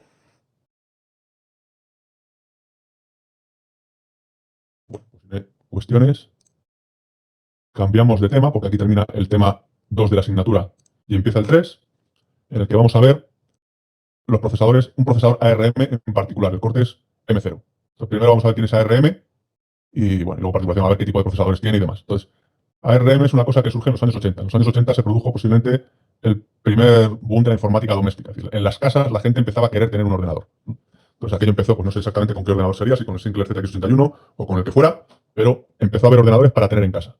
Y bueno, pues hubo varios ordenadores que triunfaron más o menos, pero en el Reino Unido hubo uno que tuvo un éxito relativo que fue este, el Accord BBC. Aquí contribuyó la BBC y demás, bueno, para que la gente tuviera ordenadores en sus casas, y una firma inglesa que era Accord, que desarrolló un ordenador que era este, en el año 1981, que tiene un procesador 6502, que es el mismo procesador, por cierto, que lleva el Apple II, el primer Apple que tuvo éxito comercial, que es un procesador de 8 bits. Bueno, pues aquel ordenador tuvo un éxito relativo en el Reino Unido. Entonces esta firma, Accord, dijo, bueno, pues vamos a hacer otro, siguiente versión de esto, la versión 2 de nuestro ordenador. Y a la hora de desarrollarlo, pues estuvieron mirando procesadores que había de las marcas que en aquellos momentos vendían procesadores y no les convenció ninguna de las arquitecturas que proponían. En aquella época los que cortaban el bacalao eran pues el 6502, que no me acuerdo cómo se llamaba la fábrica, no me acuerdo, la marca de esto. Intel, Motorola y Silo. Silo que hacía el Z80, que era el procesador que lo petó en aquella época y demás. Bueno, Intel con sus 8086 y compañía, Motorola con 6800, tal. Bueno, el caso es que no le gustaron. Entonces, bueno, pues, ¿qué hacemos? Pues entonces se plantearon, en vez de usar un procesador que ya existiese en el mercado, desarrollar su propio procesador. Entonces, en aquel momento, la Universidad de Berkeley había un grupo de investigación que sigue existiendo, que estaba proponiendo las arquitecturas RISC. Todos estos eran arquitecturas CISC, y a la Universidad de Berkeley había un grupo proponiendo arquitecturas RISC. Entonces, en colaboración con esa universidad, crearon una empresa que se llamó ARM por esto, Máquina RISC de Acorn, que era un procesador dotado con una arquitectura nueva, que era una arquitectura tipo RISC para ese ordenador que querían hacer. Y efectivamente desarrollaron el procesador y lanzaron al mercado un ordenador, que fue el Acorn Archimedes, está aquí. Vale, muy bien, pero que no tuvo ningún éxito en el mercado. A pesar de lo cual, hubo gente que se dio cuenta de que aquella arquitectura de aquel procesador era muy interesante. Y entonces fue Apple la que se percató de que aquel procesador para sus productos iba a valer. Entonces, la empresa cambió de nombre, pasó de llamarse Acorn Machine a esto, Advanced RISC Machines, y desarrolló un procesador para un producto de Apple. El producto de Apple fue este, el Apple Newton, una PDA, eso se llama asistente personal, no sé qué, asistente personal de bolsillo, Pocket, bueno, no me acuerdo. Como un móvil, pero sin la parte del móvil, es decir, el calendario, la agenda, el no sé qué, pero sin las comunicaciones del por el móvil. Dotado de un procesador que en aquella época era una arquitectura que se llamó ARM6. Bueno, aquello no sé si tuvo éxito o no en el mercado, pero lo que sí tuvo éxito una vez más fue el procesador. Era muy interesante porque comparado con los de Intel, las ofertas de Intel, Motorola y demás, aquello consumía muy poca batería. Entonces, para cosas alimentadas con batería era estupendo. Y entonces, pues bueno, fueron desarrollándose diversos productos de electrónica de consumo y demás basados en esta arquitectura de ARM. ARM no era de Apple, era una empresa externa. Entonces, ARM no fabricaba los chips, diseñaba los chips. Y ese diseño lo vendía a Apple o a quien fuera. Entonces, Apple fabricaba el chip, o quien fuera fabricaba el chip con el diseño de ARM dentro. ARM no fabrica procesadores, diseña procesadores. Entonces, los diseños de ARM pues bueno, fueron evolucionando a lo largo del tiempo, diversas arquitecturas de ARM, y se incorporaban cada vez a más productos de electrónica de consumo y no tanto de consumo. Es decir, eso, pues yo sé, casi cualquier cosa actualmente que lleve un procesador dentro y que no sea un ordenador, el procesador que va dentro resulta que es ARM. Entonces, en aquella época, ¿qué cosas había? Que llevasen procesadores y que no fueran ordenadores. Pues hombre, no había muchas, pero había. Yo qué sé, cuando empezó la televisión digital, pues los decodificadores de televisión digital llevaban procesadores ARM dentro. La electrónica de los coches, bueno, pues sí, en su momento llevaría los procesadores que fuera, pero luego la electrónica de los coches y de las motos y de los barcos y de los aviones empezó a llevar procesadores ARM dentro. Muchas cosas de electrónica de consumo de tipo televisiones, radios, MP3, lavadoras, llevan procesadores ARM dentro. Y bueno, pues ARM fue desarrollando diversas generaciones de sus procesadores y en un momento dado por aquí diversificaron su cartera de productos en tres ramas, que llamaron A, R y M del nombre, ¿no? Esas ramas son los procesadores Cortex A, que por aquí hay alguno, los Cortex M y los Cortex R, que alguno habrá en algún sitio, por aquí supongo, Cortex R. En esta asignatura vamos a estudiar los Cortex M. Entonces, ¿en qué se diferencian estas tres variantes? Cortex A, Cortex R y Cortex M. Bueno, la A viene de aplicación y son procesadores pensados para correr sistemas operativos tipo Linux, tipo Windows, tipo Android, tipo ese tipo de cosas, ¿no? Entonces, para correr esos sistemas operativos hace falta que el hardware tenga una cosa que se llama memoria virtual, que les enseñarán, supongo, en la asignatura que tenga de sistemas operativos. Y bueno, el caso es que el procesador tiene que tener una cosa que se llama manejador de memoria virtual, esto VMM, y los procesadores Cortex A tienen eso, tienen VMM, manejador de memoria virtual, lo que les permite correr sistemas operativos tipo Windows, tipo Linux, tipo esa serie de cosas. Entonces, los procesadores Cortex A son de esos. ARM los tiene 32 y 64 bits, y suelen ser procesadores tipo, o sea, potentes, tipo procesador de ordenador. Reloj elevado, pipeline profundo y demás. Mucha memoria para correr sistemas operativos, Linux, Windows, Android o lo que haga falta. Luego está la real time de la que luego hablo y la que se ve en esta asignatura, los Cortex M. La M viene de microcontroller. Son procesadores específicamente diseñados para formar parte de un microcontrolador, de un sistema empotrado más o menos pequeño, que normalmente no se emplea como si fuera un ordenador, sino que forma parte de otro producto. Es, pues yo qué sé, es lo que controla la lavadora, es lo que controla el despertador, es lo que controla el MP4, es lo que controla la televisión, pero no estás usando la lavadora como si fuera un ordenador, el cepillo de dientes como si fuera un ordenador o la televisión como si fuera un ordenador. Es el procesador que hace funcionar a ese otro equipo. Microcontroladores. Son de 32 bits todos y no tienen manejador de memoria virtual. Con lo cual aquí no es buena idea intentar. Voy a intentar correr Linux sobre el procesador del laboratorio. Se puede hacer, pero mala idea. Y luego están los Cortex R, que son como los M, pero de más prestaciones, más rápidos. A grandes rasgos. Y esto vale para aplicaciones como esas, aplicaciones empotradas, pero que manejan mucha información a mucha velocidad. Cosas de ese estilo. Por ejemplo, tú te compras un disco duro de ordenador. Disco duro de los de toda la vida, de los que son un disco magnético que gira dentro. Y eso sabes que lo puedes montar en un ordenador y tienes disco duro. Vale.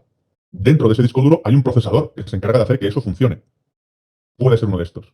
Es un procesador para una aplicación empotrada, pero tiene que manejar mucha información y muy rápido. Porque tiene que comunicarse con un ordenador que va muy rápido. Le tiene que servir información muy rápidamente. Entonces, un procesador Cortex R puede ser para eso. Para una aplicación empotrada, pero con un flujo de volumen de información alto, regímenes binarios elevados y demás, con comunicaciones rápidas. Pues, un Cortex R puede servir para eso. Y a su vez, los Cortex A, bueno, y la verdad es que las otras familias también, tienen diferentes subfamilias. Bueno, pues dentro de los Cortex A, que son los que van en los móviles, pues los hay. Los que son de más prestaciones, que son los que te permiten reproducir vídeo en tiempo real y jugar a los marcianos y hacer no sé qué. Los otros que son para aplicaciones que requieran menos prestaciones. Y los de muy bajo consumo, que son los que están funcionando o el que está funcionando en el teléfono móvil cuando no estás haciendo nada con él, cuando lo tienes apagado. Bueno, pues hay un procesador que consume poca energía y que se encarga del mantenimiento. Bueno, pues diferentes familias y, como saben, cualquier chip de telefonía móvil, de los que van en los teléfonos móviles, quiero decir, lo que lleva dentro suele ser una mezcla de procesadores de estos. Pues lleva a lo mejor 2 o 4 procesadores de altas prestaciones y 2 o 4 de medias o de alta eficiencia, de esos ultra alta eficiencia. Entonces, en cada momento se decide qué procesador es el que tiene que entrar a trabajar. Si hace falta sacar muchas prestaciones del chip, por eso, porque estás con una aplicación que requiere mucho esfuerzo de cómputo, pues, yo qué sé, interactuar con un juego que tiene muchos gráficos y no sé cuántos, tal, pues utilizas unos chips u otros. El chip que en cada caso, el procesador que en cada caso sea el más adecuado. En el laboratorio de esta asignatura, todos los procesadores son Cortex M y además con un único núcleo. Todo esto nos importa un pito. Por cierto, imagino que ya saben que la inmensísima mayoría de los chips que van en los teléfonos móviles, con independencia de quién lo fabrique, ya lo fabrique Apple, el chip, ya lo fabrique Samsung, ya lo fabrique Qualcomm, ya lo fabrique quien lo fabrique, lo que va dentro son procesadores ARM o basados en diseños de ARM. Porque, insisto, ARM vende el diseño y otros fabrican el chip empleando el diseño. Entonces, Apple fabrica el chip empleando el diseño, Samsung hace lo mismo, Broadcom hace lo mismo, Qualcomm hace lo mismo. Todos los procesadores que van en los móviles, la inmensísima mayoría, son procesadores ARM. ¿Alguna cuestión? Bueno, esto es una transparencia en la que viene, pues prestaciones del Cortex M0, que es el más simple de los procesadores Cortex M, comparados con otros microcontroladores. Bueno, pues resulta que funciona bastante bien y eso que es el simple. Y bueno, la verdad es que esta transparencia tiene un poco de trampa porque muchos de estos microcontroladores son muy antiguos ya. Pero en cualquier caso, un procesador Cortex M0, que es un procesador el más sencillo de ARM, para un montón de aplicaciones es muchísimo más que suficiente. Bueno, siguiente, pues cuota de mercado de ARM. Bueno, pues resulta que ARM, pues como ven aquí al principio de los 2000, en volumen, en millones de dólares, de euros o lo que sea esto, representaba un porcentaje, pues hombre, importante del mercado, pero minoritario frente a Intel, y eso cómo va cambiando en el tiempo. Entonces, en el año 18, esto era una previsión, pero bueno, en el año 18 ya esperaban que el volumen de mercado en dinero, en dólares, del mercado de procesadores, la mitad fuese Intel y la mitad fuese ARM. No sé si son ustedes conscientes de que hay muchos procesadores ARM en el mercado. Todo el mundo que tiene, bueno, todo el mundo, casi todo el mundo que tiene un ordenador en su casa sabe que dentro lleva un procesador Intel. Lo que no todo el mundo sabe es que ese mismo ordenador que lleva dentro un procesador Intel, pues lleva además, puede llevar además varios procesadores ARM. Y que no solo el ordenador que tienes en tu casa lleva un procesador Intel, sino que el MP3 que tienes en tu casa, la radio que tienes en tu casa, la televisión que tienes en tu casa, la lavadora que tienes, bueno, todos los chismes que he dicho antes que tienes en tu casa, llevan dentro procesadores ARM y no lo llevan Intel. Entonces, eso hace que el número de unidades de procesadores ARM que hay en el mercado esté clarísimamente dominado por ARM. En esta escala, ese es el porcentaje de procesadores Intel que hay en el mercado y el resto son ARM. De hecho, hace ya, pues, por lo menos un año y pico, por lo menos, si no más, no, yo creo 2 años y pico, ya salió un comunicado de ARM diciendo, en este momento hay más procesadores ARM en la faz de la Tierra que personas ha habido durante toda la historia de la humanidad. Entonces, está todo plagado de procesadores ARM. Porque, insisto, cualquier sistema mínimamente inteligente, entendiendo por mínimamente lo que ya dije, un cepillo de dientes eléctricos ya lleva un procesador dentro, pues los procesadores suelen ser, lo más probable es que sea una ARM. ARM no tiene el 100% de la cuota de mercado de procesadores empotrados, pero tiene una fracción la más grande. ¿Vale? Y bueno, ya vista la historia de quién es ARM y lo que hace y tal, pues vamos a entrar en materia. Por fin. Pues vamos a estudiar un procesador concreto de ARM, el más sencillo que tienen, el ARM Cortex M0, con el que van a hacer la primera práctica de laboratorio. Porque las prácticas 2, 3 y 4 las van a hacer con procesadores que son el M3 o el M4. Este chip lleva dentro un procesador Cortex M3 y el otro, la tarjetita azul, perdón, esta lleva un M4 y la tarjetita azul lleva un M3, que son en cualquier caso más potentes que este. Bueno, pues con procesador ARM Cortex M0. ¿Qué es esto? Bueno, pues es un procesador de 32 bits. Esto ya sabemos que significa que tiene dentro una ALU y unos registros de propósito general que son de 32 bits. Trabaja con datos de 32 bits. Es una arquitectura RISC, pocas instrucciones y sencillas. Es una arquitectura von Neumann. Eso significa que tiene un único interfaz de memoria, por el que accede a direcciones y a datos. Los del laboratorio, que son M3 y M4, ya no son von Neumann, son Harvard. Pero eso les va a dar igual a ustedes, porque eso es una cosa transparente. Sirve para que tenga más prestaciones, pero no es una cosa que tengas que preocuparte cuando programas en C, de si es von Neumann o Harvard. Arquitecturas son load store. Eso significa lo que en su momento dijimos. La ALU no es capaz de trabajar directamente con datos que estén en memoria, solo con datos que están en registros. Entonces, cuando queramos operar con datos que estén en memoria, hay que traerlo a los registros, entonces opero, el resultado se vuelve a guardar en los registros y entonces me lo lleva a memoria. Arquitectura load store. Ojo con esto. Son arquitecturas byte addressing. Aunque trabajan con datos de 32 bits, son byte addressing, generan direcciones de byte. Y con alineamiento estricto. Eso significa que una palabra de 32 bits, que es el tamaño natural de las palabras de este procesador, tiene que estar forzosamente almacenada en memoria en una dirección múltiplo de 4. Si no, la lías. Y una media palabra, que es de tamaño 2 bytes, tiene que estar forzosamente en memoria en una dirección múltiplo de 2. Que no se ha pasado. Ahí. Hay procesadores Cortex M0 Little Endian, Big Endian, y hay algunos que pueden ser las dos cosas. Entonces, los del laboratorio resulta que son los dos Little Endian. Eso era que los bytes menos significativos de una palabra están almacenados en las direcciones más bajas de memoria. Siguiente, tienen un pipeline de 3 etapas, solo 3. Eso significa que no van a tener frecuencias de funcionamiento de reloj elevadas. El pipeline es poco profundo.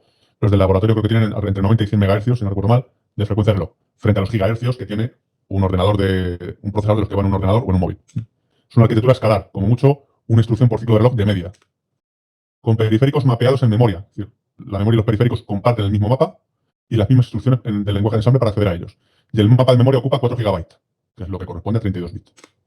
Y la ALU tiene un multiplicador, es decir, una de las operaciones que puede hacer la ALU es multiplicar, la multiplicación aritmética, 3 por 7, 21, y un desplazador de barril. Esto seguramente lo vieran en electrónica 2, es el circuito que permite hacer desplazamientos izquierda, derecha, tantas posiciones como diga el autooperando y demás. Vale, desplazador de barril. Y tiene una pila que es del tipo full descending. El puntero de la pila apunta a una dirección que ya está llena y la pila crece hacia direcciones bajas de memoria. ¿Vale? Pues siguen 3 cosas. Mapa de memoria del procesador. Pues este es el mapa de memoria genérico de estos procesadores. 4 gigas, primer medio giga para memoria no volátil, para programa, siguiente medio giga para memoria RAM dentro del chip, siguiente medio giga para periféricos dentro del chip, dentro del propio microcontrolador. Después, si quieres poner memoria RAM fuera del chip, tienes un rango de 1 giga reservado para hacerlo. Si quieres poner periféricos fuera del chip, pues tienes que ponerlo en este margen de direcciones. Y bueno, estos son otros periféricos que hay dentro del procesador que nos importan un pito al momento. Vale. Nos importa bastante poco esto. Lo que sí hay que saber, aunque esto se lo volverá a contar Miguel Chavarrías, el profesor que va a contar el tema 4, cuando hable de vectores de interrupción, es que en la dirección 0 de memoria hay que guardar el contenido inicial del puntero de la pila. Y la dirección 4, que es la siguiente dirección donde cabe una palabra de 32 bits, el valor inicial del contador de programa. Esto significa, cuando reseteas un procesador de estos, lo primero que hace cuando termina el reset es leer la dirección 0. Y el valor que hay ahí lo guarda con puntero de la pila. Y lo siguiente que hace es leer la dirección 4. Y el valor que haya ahí lo guarda en el contador de programa. Y a partir de ahí empieza a ejecutar. Entonces, aquí le tienes que poner en la dirección 4, tienes que guardar la dirección a partir de la cual quieres empezar a ejecutar tu programa. Entonces, tu programa está puesto en la dirección que sea, y aquí tienes que poner, guardar la dirección donde empieza tu programa. Porque ahí empezará el procesador a ejecutar. Insisto, esto se lo contará, se lo repetirá el otro profesor cuando les hable de vectores de interrupción en el tema 4 más adelante. Siguiente cosa que hace falta saber, registros. Bueno, pues tiene este procesador 13 registros de propósito general, desde el R0 hasta el R12, mientras que el procesador que vimos en la asignatura estos días solo tenía 8, los 8 primeros. Bueno, este tiene 13. Eso sí, veremos que de los 13, los 8 más bajos, que se llaman los registros bajos, son mucho más interesantes que estos. Estos se pueden usar para muy pocas instrucciones. Estos se pueden emplear para casi todas las instrucciones. Entonces, pues, lo suyo es olvidarse de estos 5 y trabajar con estos 8. Luego tiene un puntero de la pila, ¿vale? Luego tiene un contador de programa. Venga, el puntero de la pila resulta que tiene 2, nos importa un pito, que se llaman PSP1 y MSP2, nos da igual. Tiene un puntero de la pila y ya está. Un registro LR que se llama registro de enlace, que ya veremos para qué es. Y este PSR es el registro de status. El registro ese donde estaban los flags de status, del que ahora enseguida hablamos. Y 2 registros más que nos importan un pito. Y este es el registro de status, que tiene 32 bits. De los cuales vale mucho rollo, pero lo que nos importa es esto. Ahí dentro están los 4 bits más significativos del registro de status, que se llama PSR en este procesador. Son los bits de desbordamiento, acarreo, 0 y signo, o negativo. Aquí lo llaman N de negativo. ¿Vale? Pues ya está. Insisto, tiene más cosas, pero no nos importa. Y finalmente, tamaño de los datos. Bueno, pues resulta que cuando trabajas en C y pones un dato de un determinado tipo, estos son los bits que ocupa. Entonces, imagino que en programación no habrán usado lo de char, sorting. Vale, bueno, pues está bien que lo hayan usado, pero aquí no van a usar eso. Aquí van a emplear estos tipos para indicar qué tipo de datos estoy usando. El numerito lo indica de cuántos bits es. Un int 8t es un entero de 8 bits. Este es de 16 bits, este es de 32 y este es de 64. Y la U significa que es un dato sin signo. Entonces, un int 8t es un entero con signo de 8 bits. Es decir, un número que va de 0, a ver qué he dicho, es un entero con signo de 8 bits. Un número que va de menos 128 a más 127. Y un uint es un entero de 8 bits sin signo, unsigned. Entonces, un número que va del 0 al 255. Lo mismo con 16 bits, lo mismo con 32 bits, lo mismo con 64. Esos son los tipos de datos que hay que usar, el que en cada momento haga falta. Después, hay números en punto flotante. Muy bien, pero que en esta asignatura no se pueden usar. De hecho, el enunciado de las prácticas lo dice. Y no puede usar números en punto flotante. ¿Por qué? Porque estos son sistemas empotrados que están muy limitados en cuanto a la memoria de la que disponen. Entonces, en programación 1 tenés un PC que tenía no sé cuántos gigas de memoria. Aquí no tienes eso. Y además en programación 1 tenés un ordenador que tenía un disco duro donde estaba tu programa y en el disco duro cabían no sé cuántos gigas o teras. Aquí no tienes eso. Aquí toda la memoria que hay es la que cabe dentro de este chip, que no es demasiada. Entonces resulta que cuando trabajas en números en punto flotante, pues tienes que incluir las librerías que se encargan de gestionar esos números, y eso ocupa memoria. Entonces, es mala idea emplearlas porque ocupan memoria. Entonces, si puedes evitarlo, lo evitas. Y resulta que como en este laboratorio se puede evitar siempre, pues en este laboratorio se evita siempre. No se puede trabajar con números en punto flotante en las prácticas. Hay que hacerlo todo con enteros. Y se puede hacer sin ningún problema. Y bueno, y otros tipos, pues un booleano al final ocupa un byte y demás. Bueno, lo que importa es esto. Emplear estos tipos de datos, no el char, sort, int, no sé qué, sino estos, que no sé si se usan tanto en programación o no, y no emplear los float double y long double, ¿vale? Y si no hay pregunta, pues vamos a entrar ya a lo siguiente, que es, vale, pues vamos a ver ahora cómo es el juego de instrucciones de este procesador. Para lo cual tienen este documento que les dije, hombre, imprímanlo, porque es más cómodo trabajar con él de manera impresa que, que en la pantalla. Entonces, esto es simplemente la relación de todas las operaciones, de todas las instrucciones que tiene este procesador. Son estas dos páginas. Dirán, pero esto no era RIS y tenía pocas. Bueno, es que estas son bastante pocas. Verán que al principio asusta un poco, pero cuando llevas ya dos problemas hechos ya te sabes la tabla de memoria. Entonces, vamos a empezar por las aritméticas, que son las más sencillas. Instrucciones aritméticas. Son como las del procesador que estudiamos en clase. Hacen lo mismo. Y con la misma sintaxis, solamente cambia una cosita de aquí. Que es mnemónico, que me dice que sumo. Primera cosa que se pone es el registro, que es el destino. Y después los operandos. Y además, como pasa aquí, si el primer operando y el destino son el mismo, no hace falta que ponga los dos. Con que lo ponga una vez ya está. Esto significa suma este registro con este otro y guárdalo en este. Que es lo mismo que significa lo de arriba. Suma este registro con este otro y guárdalo en este. Que resulta que estos dos son iguales. Aquí vemos que hay instrucciones que acaban en S, estas, y otras no. ¿Qué significaba esto de la S al final? La S significaba que la instrucción afecta a los bits de estatus. Efectivamente, estas afectan. Aquí hay una columna que te dice a qué bit de estatus concreto puede afectar. Afectan a los 4. Mientras que esta, que no tiene la S, no afectan a ninguno. Y hay una cosa más, que es esta instrucción, por ejemplo, esta es distinta a las del procesador que hemos visto en los ejemplos de las transparencias, y es que toma como operandos un registro, por ejemplo, el registro R1, otro registro que tiene que ser el mismo, R1, digo que tiene que ser el mismo porque fíjese, aquí pone RD, y aquí también tiene que ser el mismo, y un operando que se llama esto, IMED8. IMED significa que es un operando inmediato. Les recuerdo que inmediato significaba que es un operando que forma parte de la instrucción. Y el 8 significa que tiene que ser un número de 8 bits como mucho, es decir, del 0 al 255. Y esto significa que hay que ponerlo porque así es este lenguaje de ensamble. Entonces tienes que poner el almohadón o el hashtag y luego un dato inmediato de 8 bits. Pues el que quiera, por ejemplo, el 23. Y esta instrucción lo que hace es sumar al registro R1 el número 23 y guardarlo en R1. Otra manera de escribir esta instrucción, así. Es lo mismo. Coge R1, suma de 23 y guárdalo en R1. Ya dije que normalmente cuando el primer operando y el destino son el mismo, no hace falta que los escribas dos veces. Pues está. Y ojo, esta D, y aquí te está diciendo que esta instrucción no vale con todos los registros. Vale solamente con los registros que van desde el R0 hasta el R7. Verán que la mayoría de las instrucciones son así. Solamente funcionan con los primeros 8 registros, con los registros bajos. Entonces, estas dos instrucciones existen. Esta, en cambio, no existe. Porque esta instrucción solo existe cuando el registro es entre el 0 y el 8. Y bueno, hay instrucciones para sumar sin modificar los bits de status, para sumar modificando los bits de status, para restar, ¿vale? Para sumar registros más el acarreo que en ese momento haya, suma un registro más otro, más el bit de acarreo que valdrá 0, 1. Y el resultado lo guarda en este registro. Esta instrucción tan peculiar, RSBS, un registro, otro registro, y hay que poner un tercer parámetro que forzosamente es 0, que lo que hace es, aquí lo dice, guardar en R1 menos R0. ¿Vale? Para cambiar el signo de un registro. ¿Qué más? Bueno, ya lo dije hace tiempo. Aquí puedes poner números así, o lo puedes poner en hexadecimal. Pues aquí puedes poner en vez de no sé qué 23, pues en hexadecimal 0x, y el 23, si no me equivoco, es el 17. O en ASCII, te mete en el registro, te suma al registro R1 el código ASCII de la J. Ya les he dicho, de restar con acarreo, que cogen un registro, le restan otro y le restan el inverso del acarreo. Eso es en programación, perdón, en programación. En electrónica 2 a lo mejor les dijeron para qué valía esto, ¿vale? Para hacer restas de números grandes. Comparaciones, que son restas, pero en las que el resultado se descarta. O sea, esto resta un registro y un dato. Resta un registro y otro. Y el resultado se pierde. Pero lo que importa es que se han modificado los bits de status. Veremos más adelante para qué sirven, son muy útiles. Y multiplicar, que coge un registro, te lo multiplica por otro y te lo guarda en el segundo. Dense cuenta de que el destino y el segundo operando tienen que ser iguales. Es decir, la instrucción esta coge R0, R1, lo multiplica y lo guarda en R1. En cambio, la instrucción esta, bueno, ya me equivoco, bueno, venga, que diríamos, pues coge R0, lo multiplica por R1 y lo guarda en R0, esta no existe. no existe porque en este ensamblado de este procesador, los que lo diseñaron forzaron, por el motivo que fuera, a que el segundo operando y el destino tengan que ser el mismo. Y aparte de eso, instrucciones que ya conocemos, como son las aritméticas, las lógicas, hacer la AND, la OR exclusiva de dos operandos. Esto es negación, aquí lo pone, guardan el destino, el origen negado.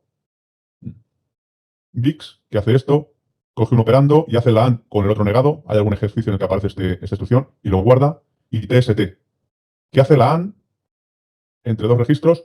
El resultado se pierde, pero lo importante es que modifica los bits de estatus.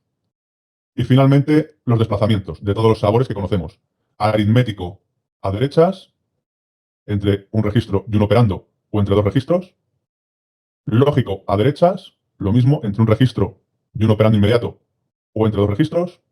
Y lógico a izquierdas, con las mismas variantes. Y también rotaciones. Las rotaciones les recuerdo que eran desplazo y los bits que se me salen los vuelvo a meter por el otro lado. Y ya con esto termino. Lo último que hay que saber es que en estas instrucciones de desplazamiento, en todas ellas, el bit de acarreo, después de la instrucción, se carga con el último bit que se haya caído. Me explico. Si tenemos un dato de 32 bits y lo desplazamos a la derecha 3 posiciones, pues los 3 bits de menor peso se van a caer. El último que se cae es este. Primero se cae este es el último que se cae. Bueno, pues este es el que aterriza, el que acaba en el bit de acarreo del registro de estatus. Eso se va a emplear muchísimo en todos los problemas que van a venir a continuación y demás. En los desplazamientos, a derecha e izquierda, en los que se caen bit, en las rotaciones no, pero en los demás sí se caen bit, el último bit que se cae aterriza en el bit de acarreo. Y ya está, esto es todo. El próximo día continuaremos viendo pues, todo el resto de instrucciones que nos faltan. En esta ha sido súper rápido porque son instrucciones ya conocidas de la arquitectura básica esta que hemos visto. Las otras ya dedicaré un poquito más de tiempo. ¿Hay preguntas? Bueno, pues si no hay preguntas entonces, aquí lo dejamos. Venga, gracias y un saludo.